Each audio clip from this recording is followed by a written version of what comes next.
Etion.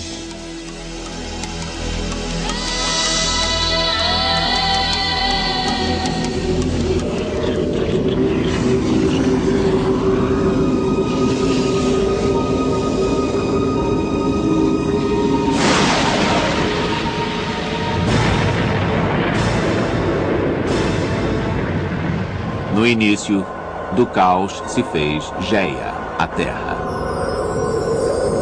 e Urano, o céu. E deles originaram-se os primeiros deuses a dominar o mundo: Cronos, Hades, Poseidon e Zeus.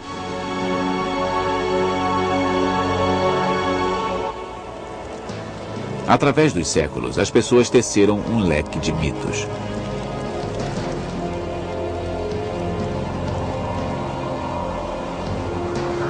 Um deles é o mito de Prometeu, o herói que roubou o fogo dos deuses e o deu à humanidade. Contos míticos falam de começos, explicam a vida e a morte, a terra e o universo.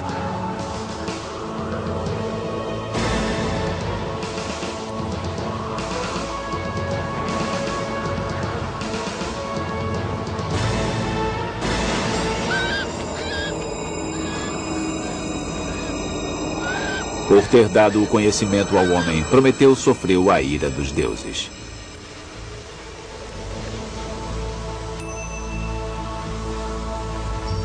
Nós construímos essas mitologias na nossa imaginação coletiva, usando contos e alegorias para explicar o mundo e entender a vida.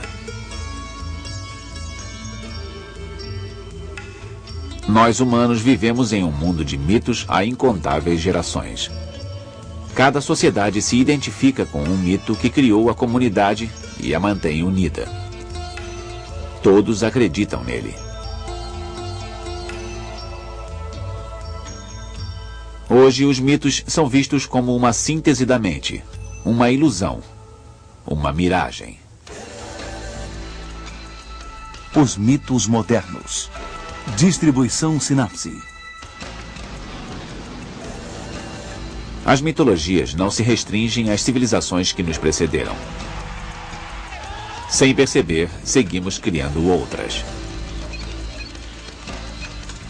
Consumismo, eterna juventude e aldeia global são os mitos da atualidade. Ao contrário dos antigos, eles se multiplicam e se diversificam interminavelmente. Esta multiplicidade lhes tira a importância.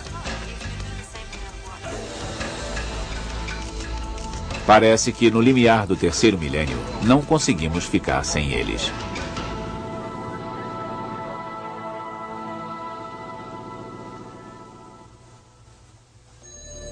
Uma nova mitologia.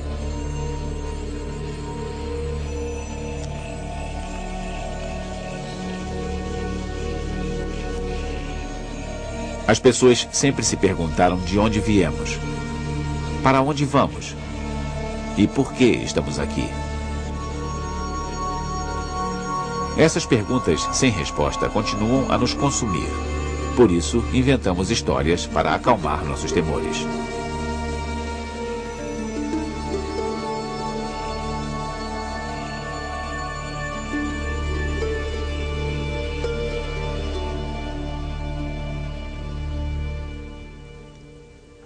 É como uma criança. Sempre se deve começar com uma criança.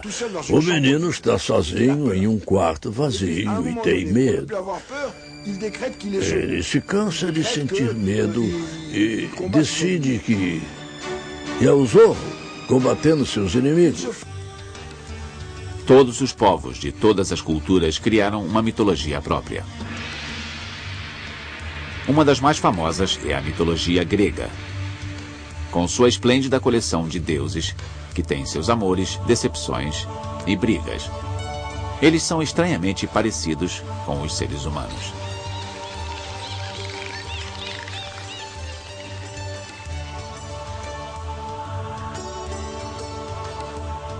A Grécia era uma civilização repleta de mitos, mas foi a sociedade em que nasceram as bases para uma explicação racional do universo 500 anos antes de Cristo.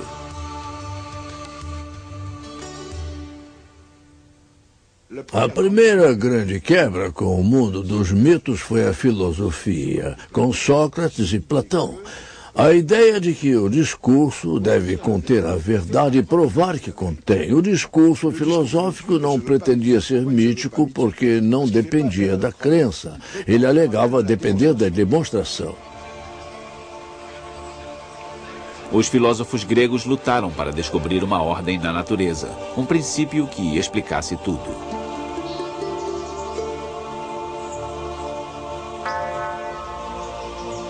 O monoteísmo, que iria dominar os séculos seguintes, tentava fazer o mesmo. O monoteísmo foi a segunda grande quebra. Para o monoteísmo, só havia um Deus que havia criado o mundo e a humanidade. E o homem e a natureza deveriam conviver da melhor forma possível. De certa forma, pregava que as forças pagãs não reinavam soltas no mundo.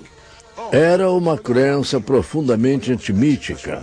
A religião pregava a aceitação de símbolos e a rejeição de mitos. Portanto, ajudava a disseminar mitologias, fontes milagrosas e várias superstições em volta. A religião não expulsava os mitos. De fato, teve de se readaptar a eles. Por exemplo, antigas nascentes mágicas se tornaram locais sagrados com seu papel religioso.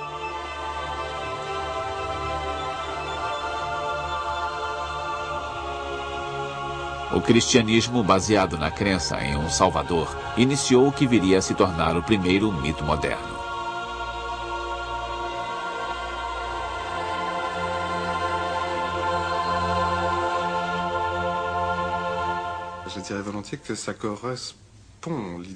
A ideia de progresso no mundo ocidental começa com o cristianismo, com a ideia de que aqui na Terra você pode sofrer muito, pode ser torturado, jogado aos leões ou perfurado por flechas. Mas no final ganhará o paraíso, um lugar glorioso em que será alguém importante, muito bem tratado. Era a ideia de que tudo iria melhorar.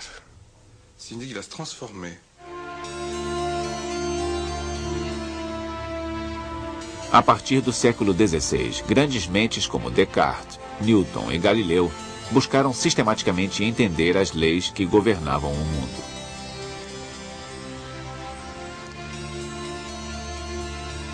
Era o início do pensamento científico, baseado no princípio de que cada fenômeno tem uma causa.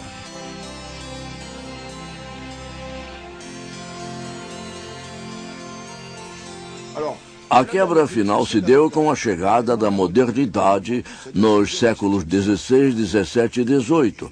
O mundo religioso, onde tudo era explicado com base em Deus, onde o poder era baseado no direito divino, onde Deus garantia ao homem o seu lugar, foi substituído por um mundo novo. Ele era comandado não por Deus, e sim pela ciência e a tecnologia, não importando que eventos fenomenais ocorressem, eram governados por leis naturais. O homem passou a se sentir mestre de sua força e seu destino. Era a declaração dos direitos do homem. Com a primeira revolução industrial, os seres humanos achavam que tinham dominado a natureza.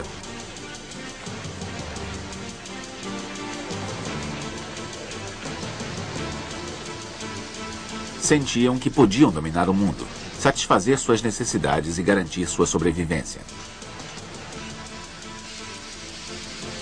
A partir daí, o passado não servia mais como referência. Deveria ser posto de lado para que a humanidade tomasse o rumo do futuro de uma vez por todas.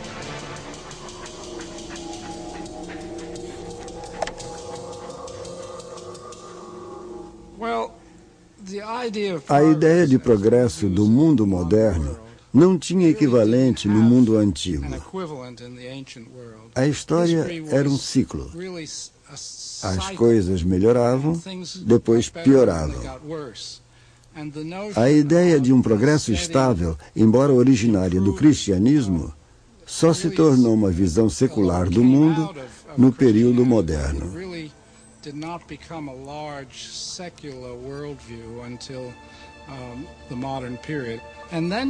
Depois, temos a ideia nascida em meados do século XVIII, com a chegada das revoluções francesa e industrial, de que a própria história é um registro de melhoras constantes e cumulativas.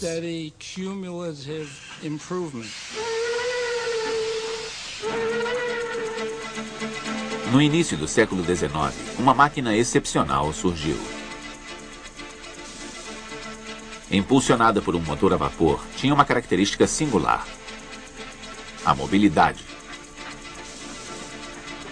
Para o público em geral, era o símbolo máximo de progresso. Nada podia detê-la.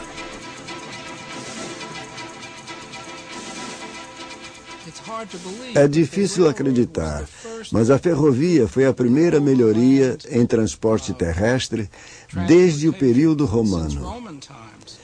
Os mesmos carros, puxados a cavalo, continuavam sendo usados há quase 2000 anos. Subitamente surge um meio de trocar a madeira pelo ferro, energia animal por energia gerada pelo homem, vento ou água. E era possível mover coisas e pessoas sobre a terra a uma velocidade muito mais rápida e em uma quantidade muito maior do que antes. Isso, para muita gente, foi um milagre.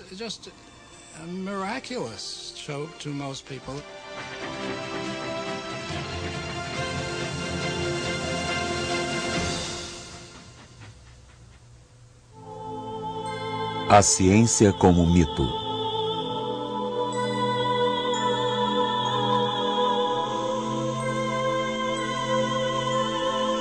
No século XIX, o importante não era entender o porquê das coisas, mas sim o como. Graças ao avanço tecnológico, as pessoas acreditavam que a ciência poderia resolver tudo.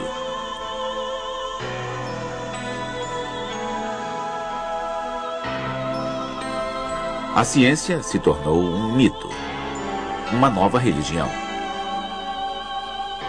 Como outros mitos, simulava responder a todas as perguntas.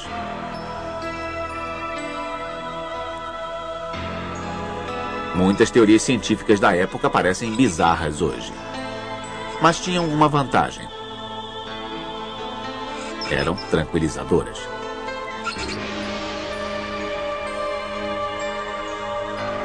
Todo mito tem seus heróis.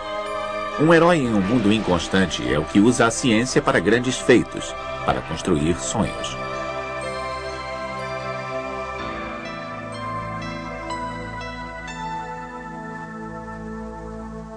Agora, pegue esta imagem e pense no que os engenheiros fizeram na segunda metade do século XIX.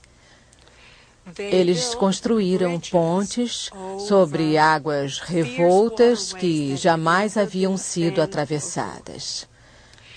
Entraram em locais selvagens e pesquisaram linhas retas para estradas.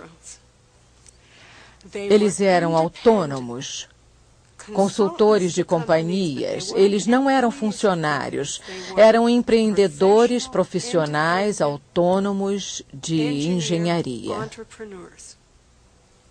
Eram românticos. No final do século XIX, as pessoas fizeram descobertas e aperfeiçoaram invenções a uma velocidade jamais imaginada.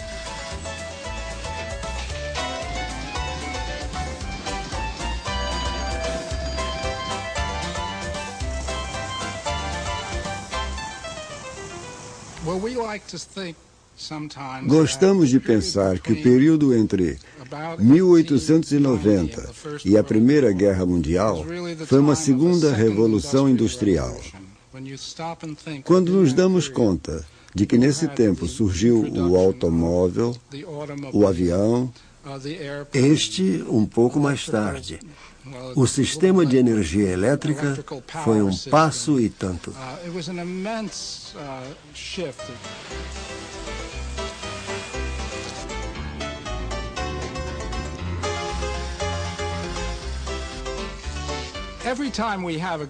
Sempre que surge uma grande invenção, temos expectativas utópicas.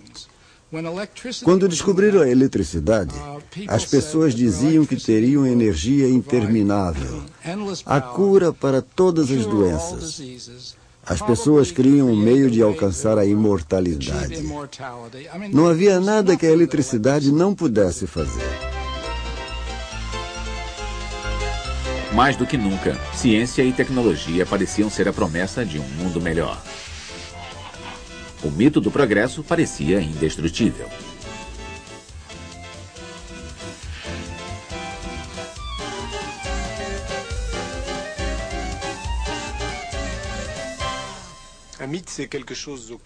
Um mito é algo em que queremos acreditar, uma esperança à qual nos prendemos. É por isso que os mitos são tão poderosos na nossa sociedade. Eles nos ajudam a progredir, descobrir coisas por tentativa e erro.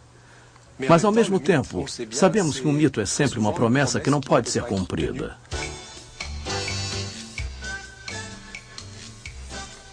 A eletricidade livraria para sempre as mulheres das tarefas domésticas diárias. Mas a realidade se mostrou diferente.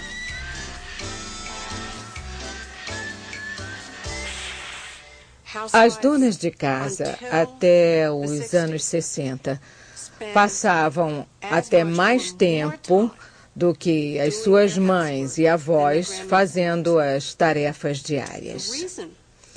O motivo é complicado, mas posso expressar de forma simples dizendo que o contrato da dona de casa havia mudado. Podemos ver isso de forma clara com a lavagem de roupas. Sim, é verdade que se leva menos tempo lavando roupa com uma máquina de lavar do que em um tanque. Mas só se a quantidade de roupa for a mesma. Só que os lares americanos começaram a lavar muito, muito mais com a máquina.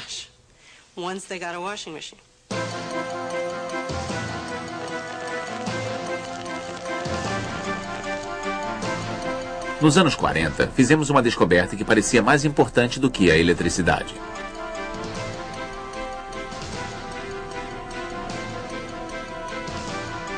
A fusão nuclear daria à humanidade uma fonte inesgotável de energia. Foi aí que o progresso fugiu ao controle.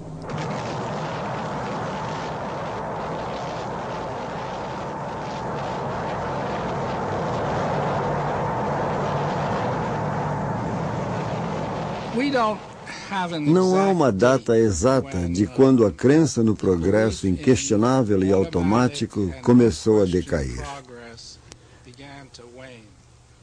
Há quem diga que foi com a Primeira Guerra Mundial e a terrível Guerra de Trincheiras. Mas acho que hoje, analisando o passado, o único evento cristalino foi a bomba de Hiroshima. Foi muito dramático, porque a ciência que deveria ser usada em benefício dos seres humanos, de repente foi posta a serviço da destruição em massa, em uma escala que o mundo jamais havia visto. Foi um acontecimento aterrorizante.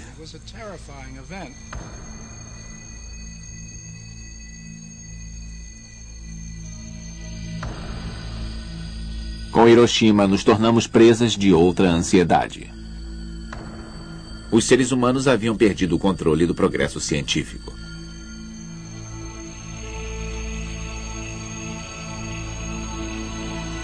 Desta ansiedade, um novo mito nasceu.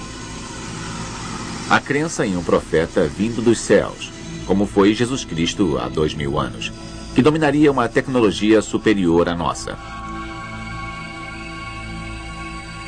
Os novos salvadores eram extraterrestres. Começamos a registrar suas aparições em 1947.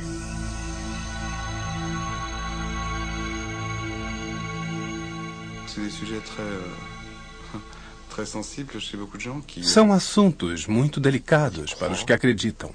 No sentido mais rígido, eles têm fé. têm esperança de que existam extraterrestres, de que haja alguma coisa em outro lugar, outro mundo, que seres de lugares distantes não sejam hostis e tenham uma tecnologia mais avançada do que a nossa, que estão acima do bem e do mal. Parece que vivem no próprio paraíso tecnológico, que é para onde nos levarão. Esta é a que eu chamaria de versão branca.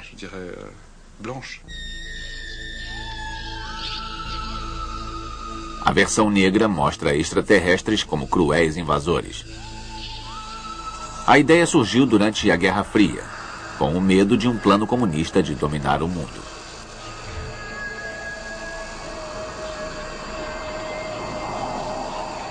Logo, começamos a falar de encontros estranhos e abduções.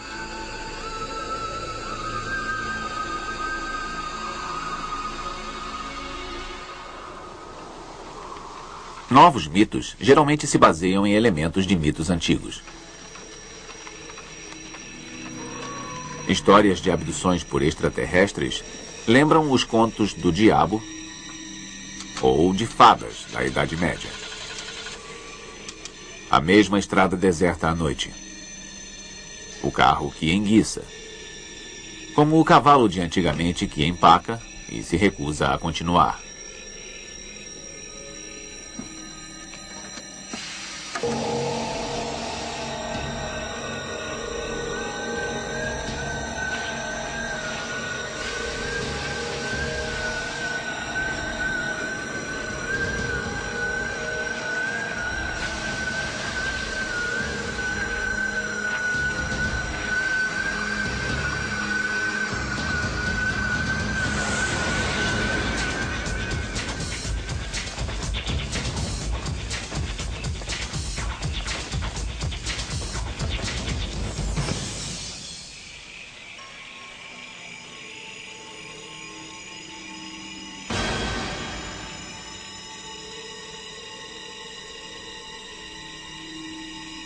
Vestígios de grama queimada visíveis na manhã seguinte. E marcas, buracos, incisões no corpo das testemunhas deste estranho fenômeno.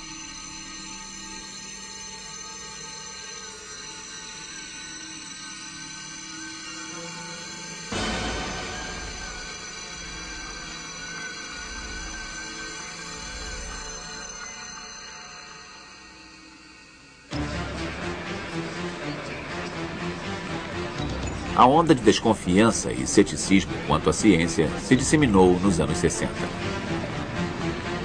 Os primeiros grupos ecológicos se preocupavam com os distúrbios causados pelo homem ao equilíbrio natural do planeta.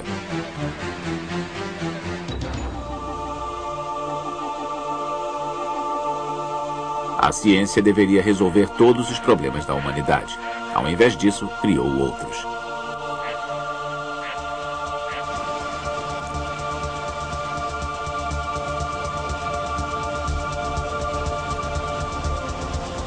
Para os que acreditavam no progresso a qualquer custo, alguns sacrifícios precisaram ser feitos para garantir que a humanidade saísse ganhando. Para os ambientalistas, as inovações tecnológicas que ameaçam o futuro do planeta não podem ser consideradas progresso.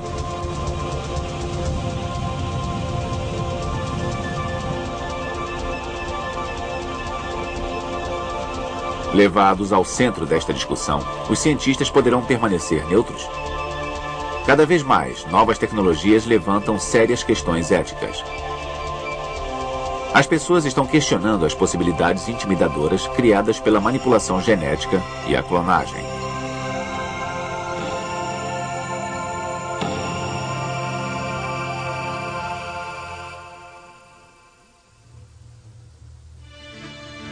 O sonho americano.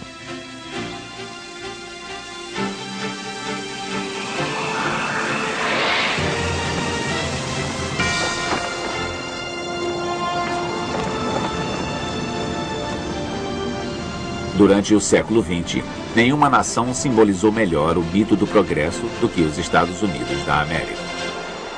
O sonho americano é a epítome do mito do progresso.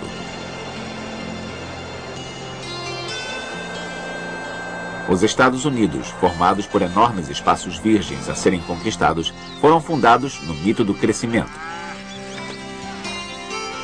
O mito se arraigou na conquista do Oeste.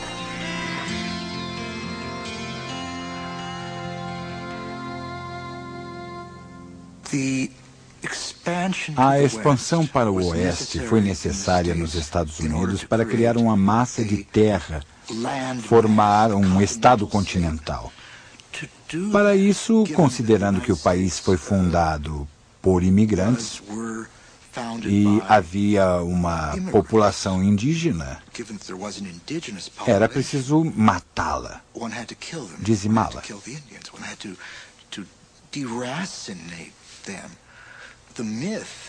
O mito do cowboy e do índio é o mito do bem e do mal, da cultura e da natureza, do humano e do selvagem. Quando se tem um mito, se tem dois termos, um sobre o outro. Isso significa A versus B, X versus Y. Um é sempre positivo e o outro é sempre negativo.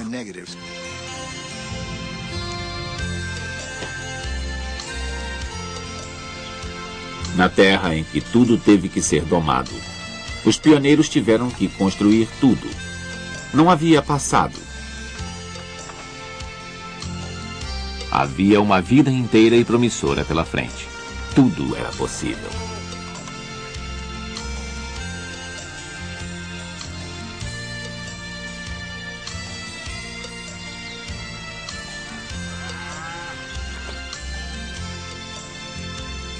Esta nova realidade deu início a um novo herói mítico.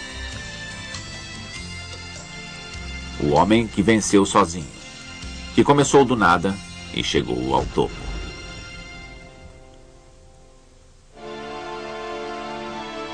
Na imaginação americana, a família Kennedy representava perfeitamente este mito de sucesso.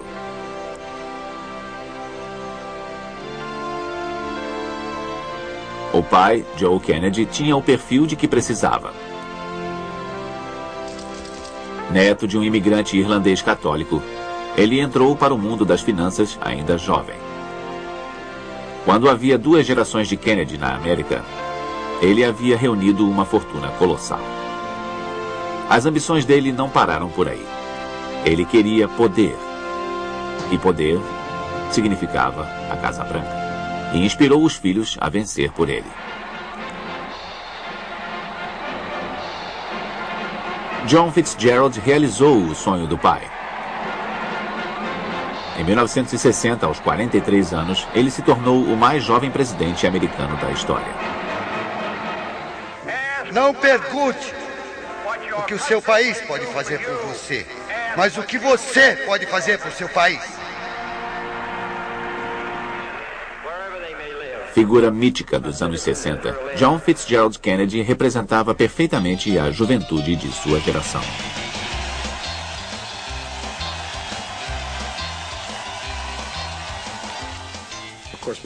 Precisamos nos lembrar de que a América do Norte até então havia sofrido repressão sexual. Elvis Presley sabia muito bem o seu papel. Era olhar para a própria genitália, a virilha, e girar. Significava sexualidade pelo cabelo escuro e pelo barulho. Foi o momento da criação do rock and roll, ou seja, foi o momento da suposta liberação da sexualidade, que na verdade foi o momento da criação de um novo mercado-alvo, o adolescente, e todos os produtos relacionados a ele, gel para o cabelo, cuecões para a virilha masculina, calcinhas para a feminina e etc. John Kennedy, Elvis Presley e Marilyn Monroe se tornaram verdadeiros ícones com o novo poder da imagem. Os 3 tinham uma característica vital para se tornar mitos. Primeiro, como parte do mito, eles morreram e morreram jovens. Não entraram na decadência da velhice. Este tipo de morte, o suicídio ou o homicídio de Marilyn Monroe ou a morte de Elvis Presley, tem uma vantagem. Elas lhes garantem a imortalidade. De certa forma, não tiveram o mesmo destino que os outros mortais. Tiveram morte de ícone.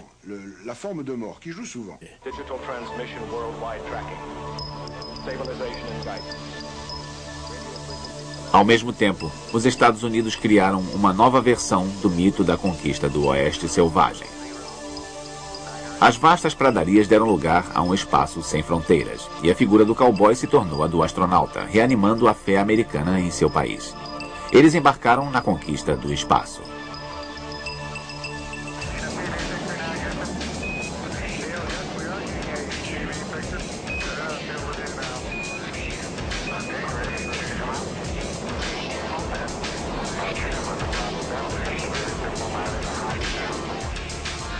No novo mito, o índio bandido se transformou no soviético bandido. O conflito entre o mundo civilizado e o mundo selvagem se transformou no conflito entre capitalismo e comunismo.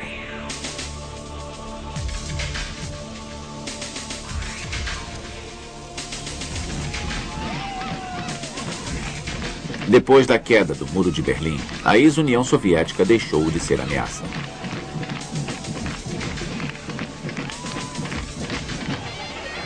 Nos anos 90, o diabo soviético foi substituído pelo demônio do islamismo, um novo inimigo que rejeita com veemência o modelo americano de felicidade.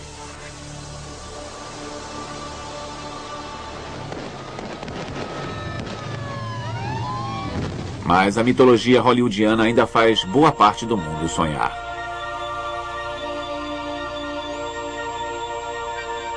Se você tiver vontade e trabalhar duro, poderá ganhar felicidade e riqueza.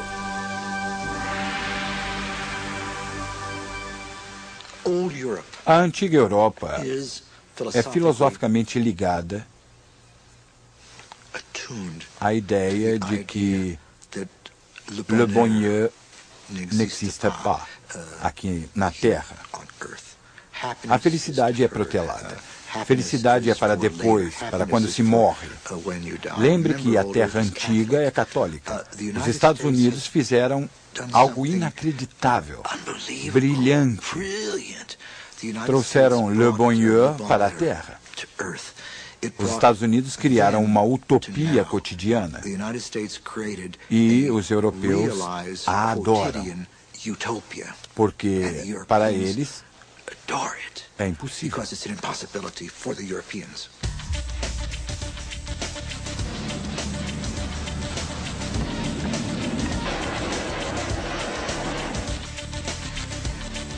O fascinante do mito americano é ser tão grande. Tudo nos Estados Unidos parece maior do que a vida.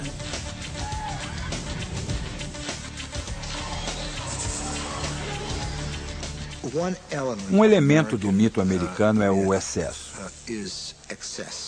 Às vezes dizemos que nada dá tão certo quanto o excesso. Se eu pedir uma simples xícara de chá, estará tão quente que queimará minha mão, tão cheia que vai transbordar e me queimar. Vemos este excesso na mitologia, ou a mitologia do excesso operando hoje em Wall Street, na louca busca do instável mercado de ações, na louca busca de ações na internet, nas enormes jogadas financeiras.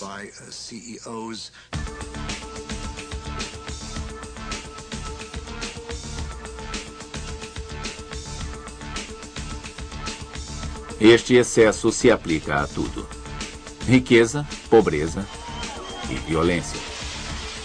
Isto faz dos Estados Unidos um país mítico de paradoxos e contradições.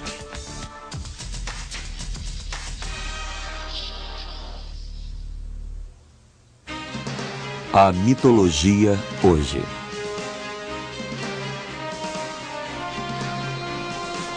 No início do século XX, acreditávamos que a humanidade estivesse rumando a um mundo melhor. Foi o século do grande sonho do comunismo. Unir todos os povos da Terra em um esforço conjunto para conquistar um objetivo comum.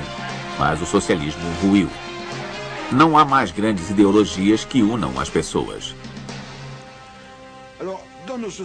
O que está acontecendo em nossas sociedades? Indivíduos se tornam cada vez mais individualizados, as grandes estruturas estão abaladas, a família está desaparecendo, os velhos partidos estabelecidos estão enfraquecidos. Os locais em que nos encontrávamos estão sendo substituídos por outros. A festa rave, o techno, grandes copas de futebol, grandes experiências coletivas, de certa forma eles se centram em mitos, na ideia de que há algo que nos une, um lugar onde podemos ficar juntos.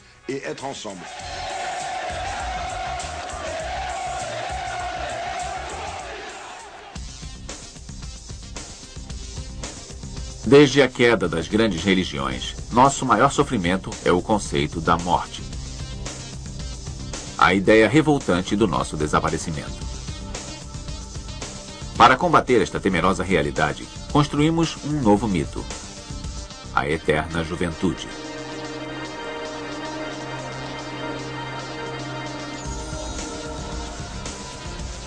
As academias estão repletas de discípulos que seguem à risca seu programa de treinamento.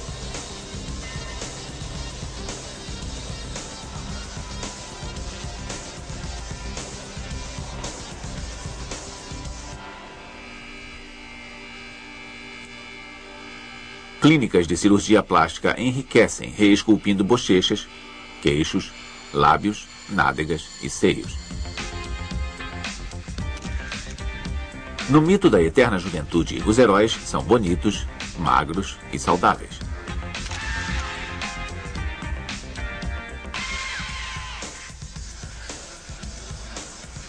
As pessoas sonham com uma autoimagem mítica. Em grande parte, não conseguem atingi-la. Com a queda das grandes ideologias no que chamamos hoje de pós-modernidade, predomina o indivíduo buscando o próprio prazer, a própria segurança, o próprio casulo. As pessoas na segunda metade do século XX acreditam que consumindo podem comprar felicidade.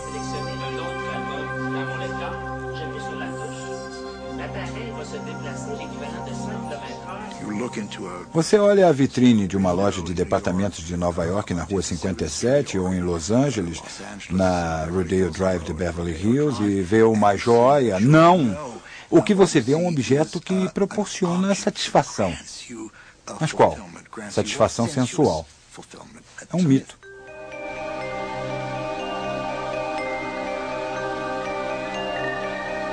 A grande utopia da sociedade de consumo é acreditar que o consumo é democrático e vai fazer todo mundo feliz. Mas alguns não têm meios para consumir. O aumento do consumo e dos padrões de vida não trouxe a felicidade sonhada. Quanto mais as pessoas cuidam somente de si mesmas, mais se encontram sozinhas e isoladas. Não é por acaso que a sociedade com os meios de comunicação mais desenvolvidos talvez seja mais individualista que o mundo já viu. As pessoas se fecharam em si mesmas, cortaram elos familiares, profissionais e pessoais para entrar em sua bolha. Dizem que a comunicação nos permitirá cortar esse isolamento e fazer parte de uma aldeia novamente. O que é uma aldeia? Por definição, é um lugar no qual pertencemos a uma única comunidade. Estou em casa, tenho medo do escuro, me sinto sozinho, receio que minha esposa esteja me traindo, meus filhos não me respeitam mais. O que me vem à mente? Estou sozinho no deserto. Então vejo um programa de TV sobre psicologia e percebo que há outros homens que choram, cujas esposas os traem e os filhos não respeitam. Resumindo, subitamente eu descubro que há outras pessoas como eu. Eu me sinto melhor se não sou o único. Não é tão grave. Mesmo assim, a televisão nos divide. cria um abismo entre as pessoas na telinha e os espectadores. As pessoas da televisão simbolizam um certo poder que nos fascina.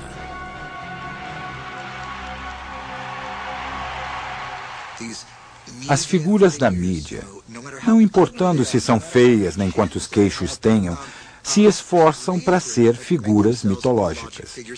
E conseguem, porque eu ousaria dizer que na América todos querem estar na mídia. O que isso significa? Todos sonham estar na mídia, na televisão, ser repórter, ser âncora. Melhor ainda, ter uma imagem, mais do que ser repórter. Estar na frente de milhões de pessoas. O sonho é fazer parte da mídia.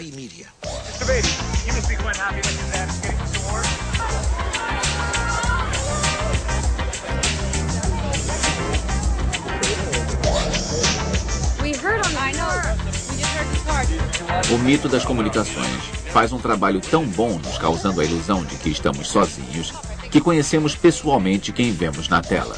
Fazemos parte de sua vida particular e não toleramos que nada seja escondido de nós. Precisamos saber de tudo, até os mínimos detalhes.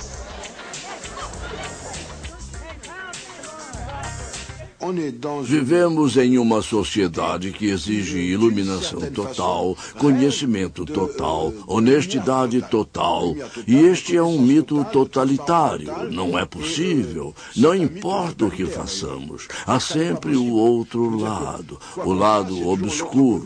Este mito de exposição total se torna uma exigência muito perturbadora. Exposição total levada ao extremo é totalitária. É a destruição do nosso próprio espaço pessoal.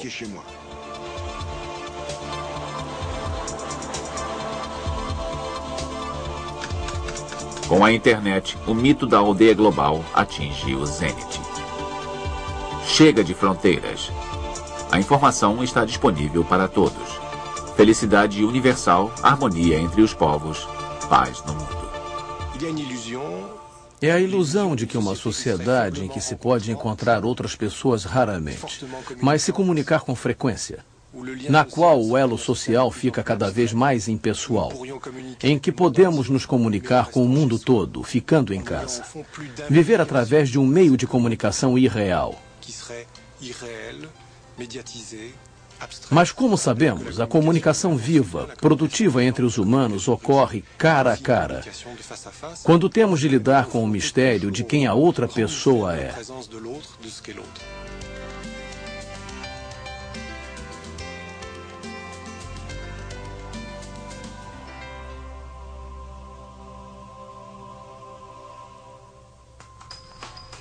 O mito explode.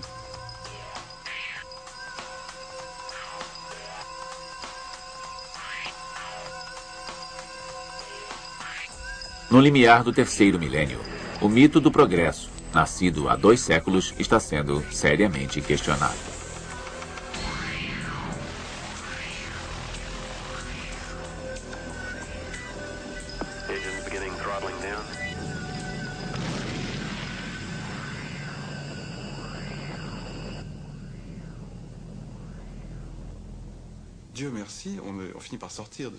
Graças a Deus, descartamos a ideia de que o progresso científico é igual ao progresso humano, à felicidade. Começamos a dizer a nós mesmos que o que Montaigne respondeu a Rabelais, que ciência é consciência, é a ruína da alma. Precisamos de um plano para uma sociedade melhor, um mundo melhor. Mas não se consegue isso estabelecendo novas leis da física ou desenvolvendo um novo tipo de carro. A ciência e as tecnologias não farão isso por nós. As pessoas ainda buscam a felicidade, mas deixam de acreditar que o progresso é o meio de consegui-la. Algumas até duvidam do significado que damos à palavra progresso.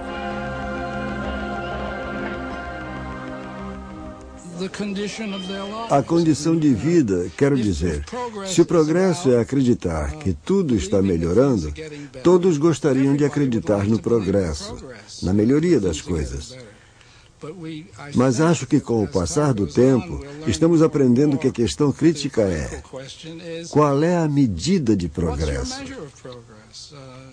Não é evidente que o maior poder de produção se traduz em vida melhor para as pessoas. Não é evidente que poder ir mais depressa seja melhor, que mais é melhor.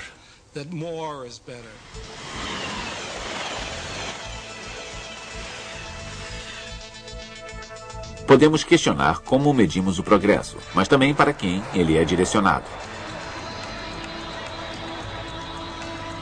A evidência material do que chamamos de progresso criou um abismo entre o mundo industrializado e os países do terceiro mundo. Para grande parte da humanidade, nada mudou realmente nos últimos 2 séculos.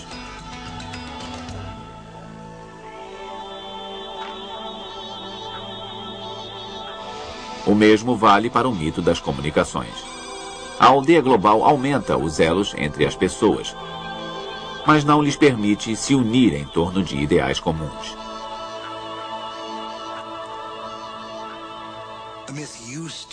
Classicamente, um mito era uma grande narrativa, na qual todas as pessoas de determinada cultura acreditavam que unia as pessoas, que tratava de grandes temas, grandes opostos, vida e morte, natureza e cultura. O que acontecerá quando eu me acabar? Não há problema, vou para um reino e coisa e tal. O mito moderno foi banalizado, porque somos banais. O mito moderno não pode resolver problemas de vida e morte, natureza e cultura.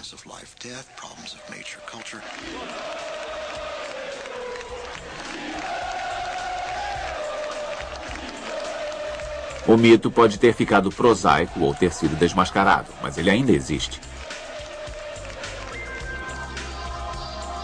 Podemos ver isso nas diversas novas crenças e seitas à nossa volta.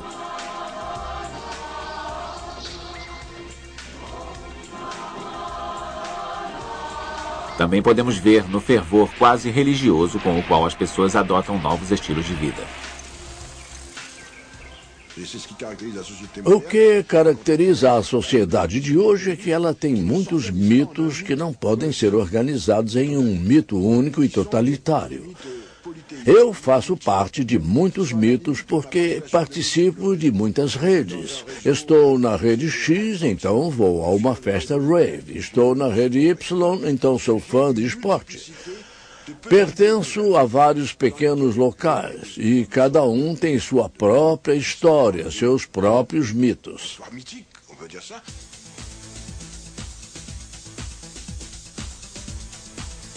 Nos dias de hoje, os mitos mudam a uma grande velocidade.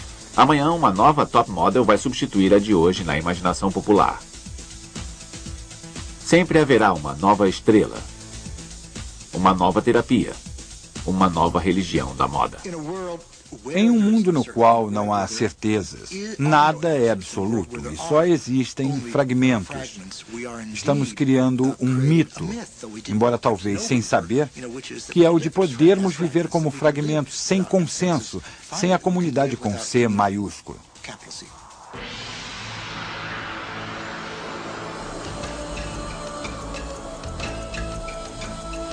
As pessoas de hoje, assim como as de ontem, precisam de mitos por não suportar a realidade.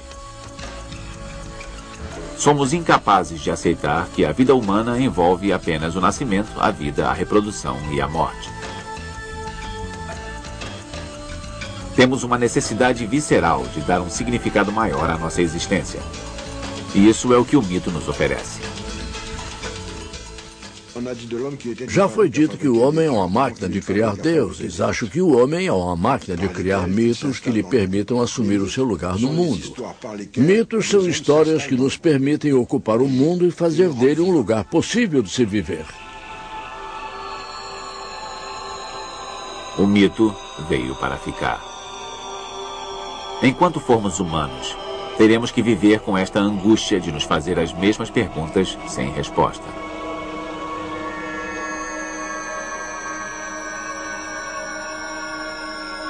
Enquanto esta angústia existir e tivermos que afastar o medo do escuro assoviando, nós precisaremos dos mitos.